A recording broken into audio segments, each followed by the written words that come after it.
Hello, this is Kev. And Lil. We're discussing relationships in all of its forms and everything in between. We've been together over 30 years. We've seen some things together and apart. So if you want to laugh or need advice, come spend some time with Kev and Lil.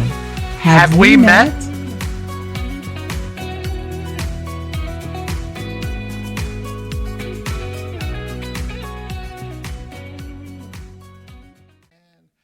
Hello, everybody, and we're back. Finally. Yeah. For those that were wondering, we had to take a little time off, not because it's the summer, but I had a little procedure done, and I was in quite a bit of pain. Had some kidney stone removal, and for those that have had that done before, you understand the pain. And it was funny. You had surgery. It's not like you just had to pass them. You Yeah, had surgery this time I actually had to have the surgery done. The stone was quite large. It was you saw the photo that because they had to break it up, and it was a lot. It was a lot. It was a lot of pieces. I want to say upwards of 40 pieces at least. No, it was more than that, but it was. Because gross, there was some, and it was a lot. Yeah, there were small ones, and then there was the breaking up of the larger one. Yeah. But not to dive too much into that. But it's funny because before we had to take the break. We were gonna hit on this topic, and it sort of slides into this pretty well.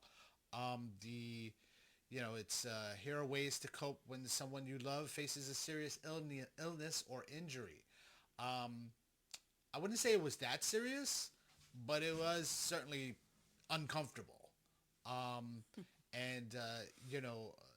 Kudos to the beautiful one here.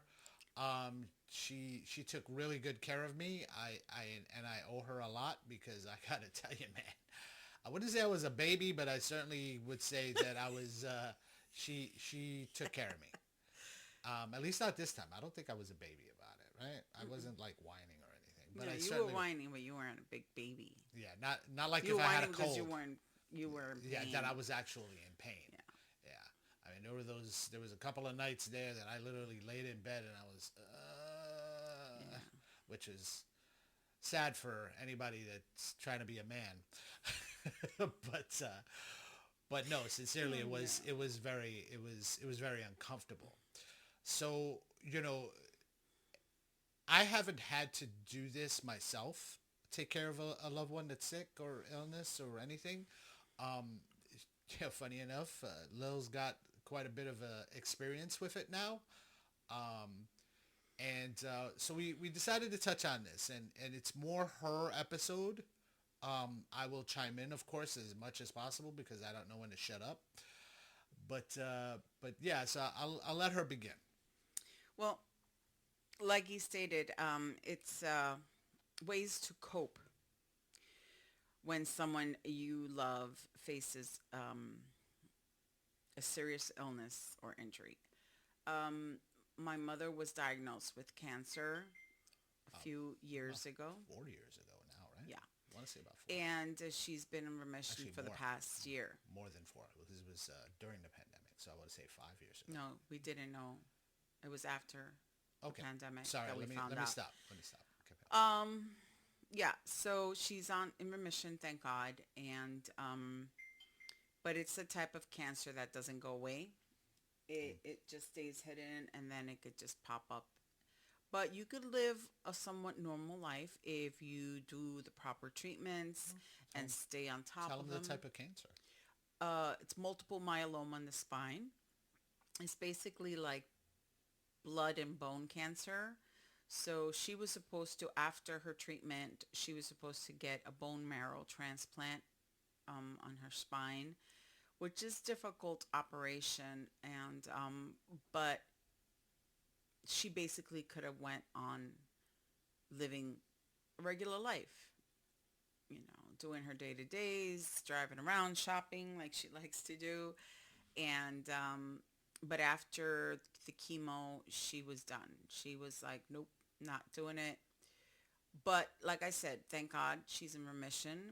She's much better now. Unfortunately, Um, she still has to walk with a walker, and she has to do physical therapy because of her back.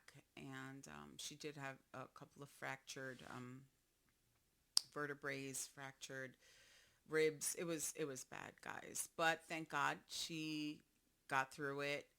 She even caught COVID in the hospital while she was waiting for. That was a scary time. Yeah, That was a very scary she was time. in the ICU after that. It was a They had hit. to intubate. Remember? Yeah, I didn't know she was gonna make it or not, and thank God she did, obviously. And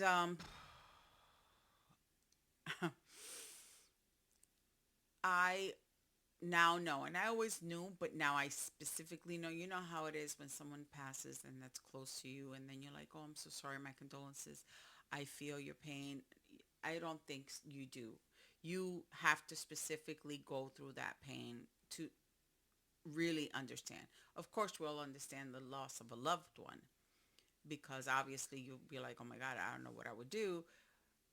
But while I was taking care of my mom, which was for a very long time, I barely got to see my family. I think I would come home once a week, and I would be so exhausted that I would like, I don't know, I would like pass out, right? Yeah, pretty much. And sometimes not even pass out. Sometimes you would come to just grab clothes and leave. Yeah, it was a lot. It was a lot, guys. And there were certain things that I had to do to cope. I mean, of course, my family was worried, and I started seeing a therapist because it was getting really bad, and I wasn't taking care of myself at Nope. all. Not even a little bit. I wasn't eating right. I was not sleeping whatsoever. I would she when she was awake, she didn't want me to leave the hospital. I had to be at the bedside all the time. And unfortunately, the only time I was able to get a little bit, because not even a little bit of time to myself, was when she was in the ICU. Like I said, unfortunately, she was there for 5 days. And I felt so guilty when I wasn't by her bedside, and I would take turns with my stepfather, and he is one of those people that are afraid of hospitals. Like the most he could stay in a hospital is an hour. And I would tell him, "Can you at least give me an hour and a half, 2 hours, so I could rush back home, take a shower, see if I could take a nap, and then rush back to the hospital." And that was me having time to myself. But I digress. I had to learn how to take care of myself. I had to start eating right. I was eating the crap that they sell at the hospitals, at the vending machines. Even though I try to do the healthy, but we all know, guys, if it's in a vending machine, it's not healthy. Granola bars are so horrible for you. I would eat nuts, but then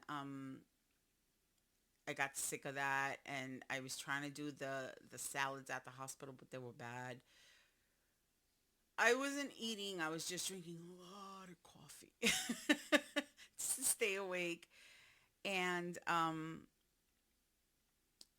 I I wouldn't even go to get a break. Like I would go to like the cafeteria of the hospital. I couldn't even leave the hospital because the hospital my mother was in Staten Island, and you had to drive to get something if you weren't in the hospital. So I barely went out.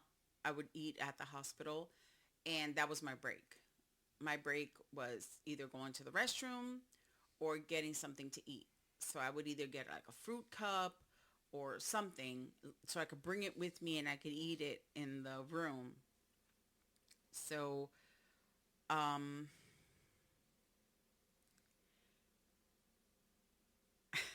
I'm just trying to go in my head like I don't know how I did that. But my my support network was my family. And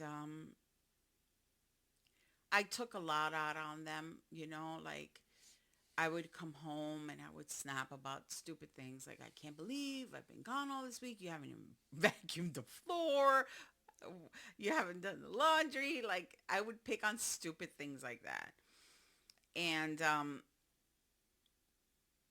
I was in a hospital one night, and most of the night, and when I felt like I was losing it, I would go for a walk.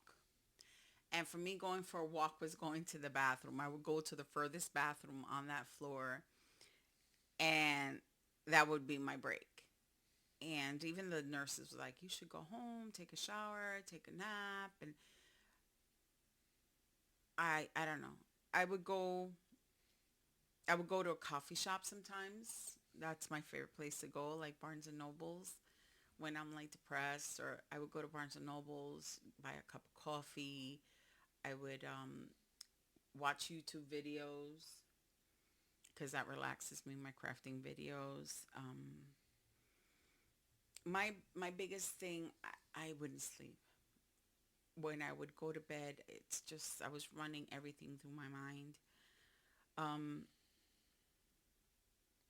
my husband was Kevin was telling me, "Babe, you got to talk to somebody because this is not good." Um, what else? I don't even remember. Wow, it was So like a blur to me. so it was taxing. It was taxing. I'm gonna hate to have. Well, I'm not gonna hate to, but I'm gonna bring up some bad stuff. Like I I remember when she told me that her mom had been diagnosed with this cancer, and she turned to me. She goes, "I'm gonna quit my job." And I looked at her and I said, "What do you mean you're gonna quit your job? What are you talking about?" She goes, "Oh, I got to take care of my mother." And I said, "Okay, I'm not gonna tell you not to quit your job. I mean, yeah, it's gonna be tough, financially, blah blah blah. First thing is, it took a while for you to find that job to begin with. Yeah. Um, on top of that, you I know your mother, and it's going to be an incredibly thankless job of taking care of her. Hmm. She we've touched on this we've touched on this from the first episode. Unfortunately, your mom's a narcissist, and she's very she's very me. You know what I mean? Regardless of how you feel, what you're going through, it does not matter. And she proved me right, as always. She proved me right big time. I remember her saying stuff to you like, "Oh, you're supposed to take off. You're supposed to leave your job to take care of me. You're supposed to. You're supposed to." And it's like, no, she's not supposed to. Yeah. She wants to. I'm. It was like the guilt trip is ridiculous with my family. Well, yeah, I wouldn't say all of them. Really, it's No, just your mother. when I say my family, I mean my mom. I remember when she said that, and I was talking to my therapist, and the therapist was like, "It's you're not supposed to, you choose to." And I lost it one day when she was just throwing that in my face, and I was like, "Mom, I got to go back to work. I can't pay my bills." "Oh, well, what about your husband?" I'm like, "He's paying for everything, but we've always been a two To income. income family, and it's hard on us." And I was really and I still am. I still am bad to ask. I don't ask for help. I try and do it all on my own, and to a point that I would collapse from exhaustion, and I had to start asking for help, and my family started doing everything. They would take care of the house. They would take care of the bills, and my main focus was my mom. And thank God for my friends and my family that they were there for me. And there's a saying that say, "Help others, help yourself." And I wasn't helping myself. Um, I there's also something that they say is designate a communicator. I would contact most of my closest family and friends, and then I asked them to pass along the info because they would call me all the time, and it was exhausting having to repeat myself over and over again and telling them about the bad news and is she getting any better. And so I designated two family members to I would call them and give them the information, and then it was like a what is it, a something tree, a telephone tree, Telephone tree. and they would tell everybody else. And then I would also post stuff on social media, and I was like, please, don't contact me if you need to contact me. It was very taxing. And I'm still doing therapy because it helped me a lot through that day, through that time. And I just want to say it's a thankless job, like he was saying. To this day, I still haven't been able to find work. Um, I'm trying to, I still help my mom. I still do stuff for her, but I try not to go there too much because it, It's draining. It's emotionally draining. yeah, it's like he said, it's a thankless job because she does not appreciate what we do, the sacrifices, and I don't want to call it sacrifices because I chose to help her. Um, we even talked about moving in with her so I wouldn't have to go back and forth because she's in Staten Island, I'm in Brooklyn. I had to pay a $18 toll every day if that was the case, plus the gas, plus the wear and tear on the car. So we were thinking of moving in with her, moving back to Staten Island, and so I could be there full time for her and my family would be with me. I wouldn't be all alone. She said no. She didn't want us to move in with her. She was like, I want to live in my house. And I said, well, Mom, if you're not going to move in with, if we're not going to move in with you, you're going to have to come and move in with us. No, I'm going to stay in my house. So there was no give and take. It was me, my mind, the way, my way or the highway. And I lost it. I was like, okay, fine. Um, we had to go through a lot of medical bills. There was a lot of medical bills, a lot of legal fees, a lot of stuff that I had to prepare. And on top of her illness, I had to go through a lot with organizing her life, basically. She didn't have anything ready. That was another toll for me. And I just want to tell anybody who's listening now that please think about your family members. Think about the people you're going to leave behind. Prepare yourself for what is going to happen because everybody's going to die. Everybody dies. We're born and we die. Please get your things in order. Do not let your loved ones have to worry and go through that while they are mourning you or while they're trying to take care of you while you're during an illness. That's a lot to deal with. So please organize your life, take care of what needs to be taken care of so your family members won't have that additional um, Strain. strain on them. It's, and although I didn't go through it directly, we recently saw it with a good friend of mine that lives down in Florida. She was taking care of her mom. Her mom had Alzheimer's, and unfortunately, she recently passed. And when we went to see her in the end of January, Hmm. we spoke about this earlier. When we went to see her, down there, we spoke about it. And Lily and her, although they weren't close, I think they got a little closer because they shared Hmm. that part. And Lily was saying, "Oh, you know, at least you have your siblings where it's just me with my mom." And even this girl, friend of mine, she goes, "Oh, let me tell you something. I might be one of four, Hmm. but I'm by myself on this." Hmm. Even when I wanted to bring when I wanted to bring my parents, because she still sort of watches her dad, but her dad is pretty self-sufficient at this point. Um, you know, they told her, or one of her siblings told her, they said, "You bring them down here, that's your problem. Hmm. I'm not going to help." And I was stunned when I heard this. I was like, wow. I remember when this sibling of hers had issues of their own, and and the mom still took care of him and set him up down there, and because he had some real big problems here in New York, and he had to move down there, and all this stuff. And I was like, man, does this guy not remember what his mom did for him his whole life? And don't get me wrong, I'm not expecting you to drop your entire life for your parent. I'm not.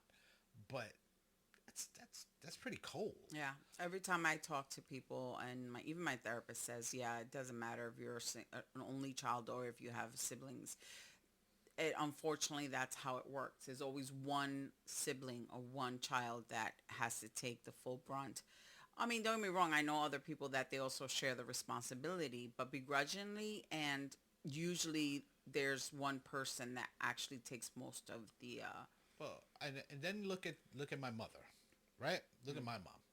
My mom, my father was, I had told her years ago, and I mean years ago, like at least 10 to 12 years ago. I said, Mom, you can't, I, I'm not trying to be cold here, but Pop can't be home with you anymore.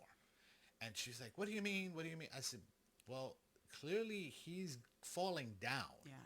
And, you're not exactly a young woman anymore to And be she's helping this tiny guy up. compared to. And I remember she hurt herself. She hurt herself picking him up because she was starting to have to ask people in the building to come up and help her, pick him When up he off fell, the yeah. floor and stuff.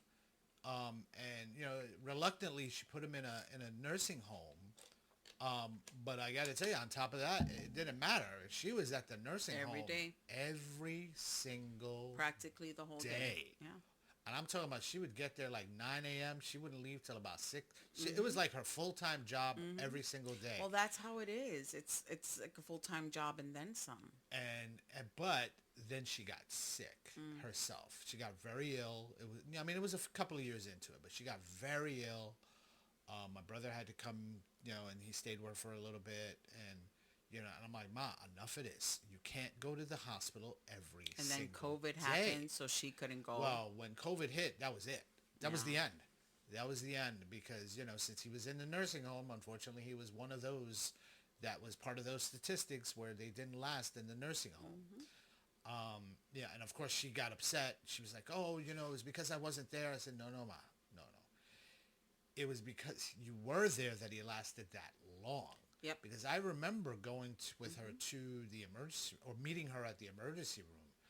And, a-hole doctor, I always tell this story, this one a-hole doctor in the freaking emergency room, he pops there, and don't get me wrong, I wasn't a big fan of his, but this doctor's like, well, he's going to die.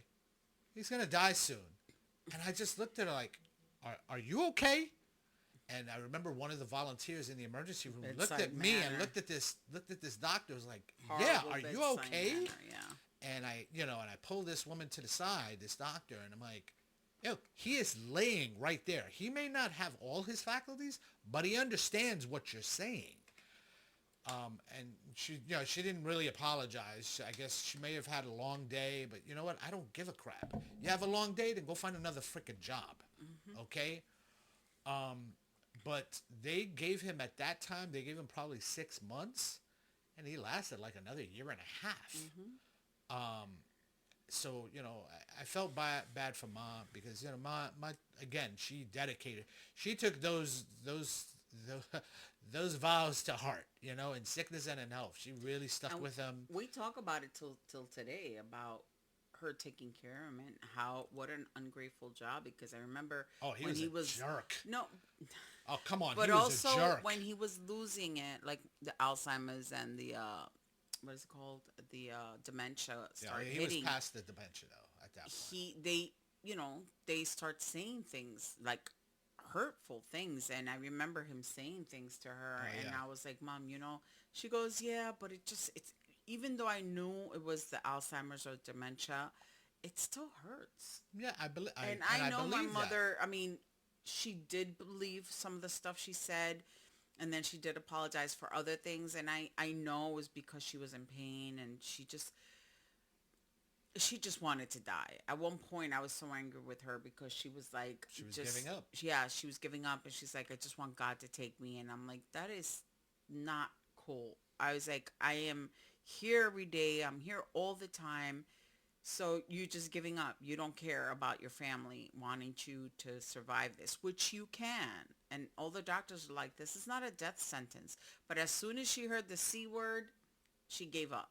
She wanted to give up. I got a C word for her.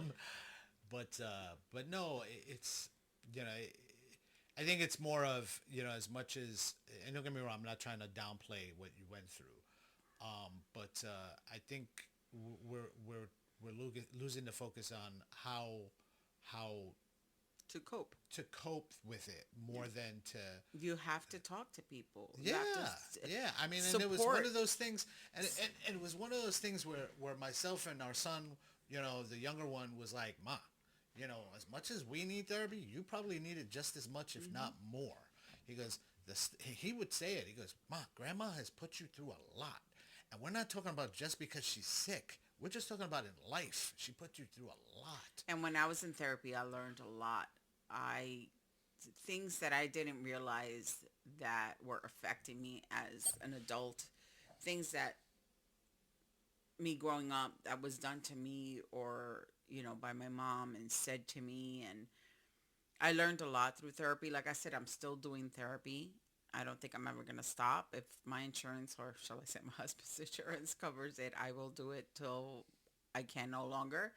But it has helped a lot. It's opened my eyes. It's helped me cope with and helped me cope with my mother's illness, which was a lot. I would cry every day. It was affecting my health. And support system, you have to have a support system. My support system was my family, and delegate as much as you can, which is very hard for It me. was very hard. Even it's always hard for you because you feel like you can do it all on your own. I know you well enough that you feel you want to be Wonder Woman, and you're trying to be the superhero and try to do it all on your own. And I'm looking at you like, no, there's not a need. Now, don't get me wrong. Yeah, certain things, yeah, you can do. I'm not saying, and it's not that you can't do it. You shouldn't have to do it all. Yeah.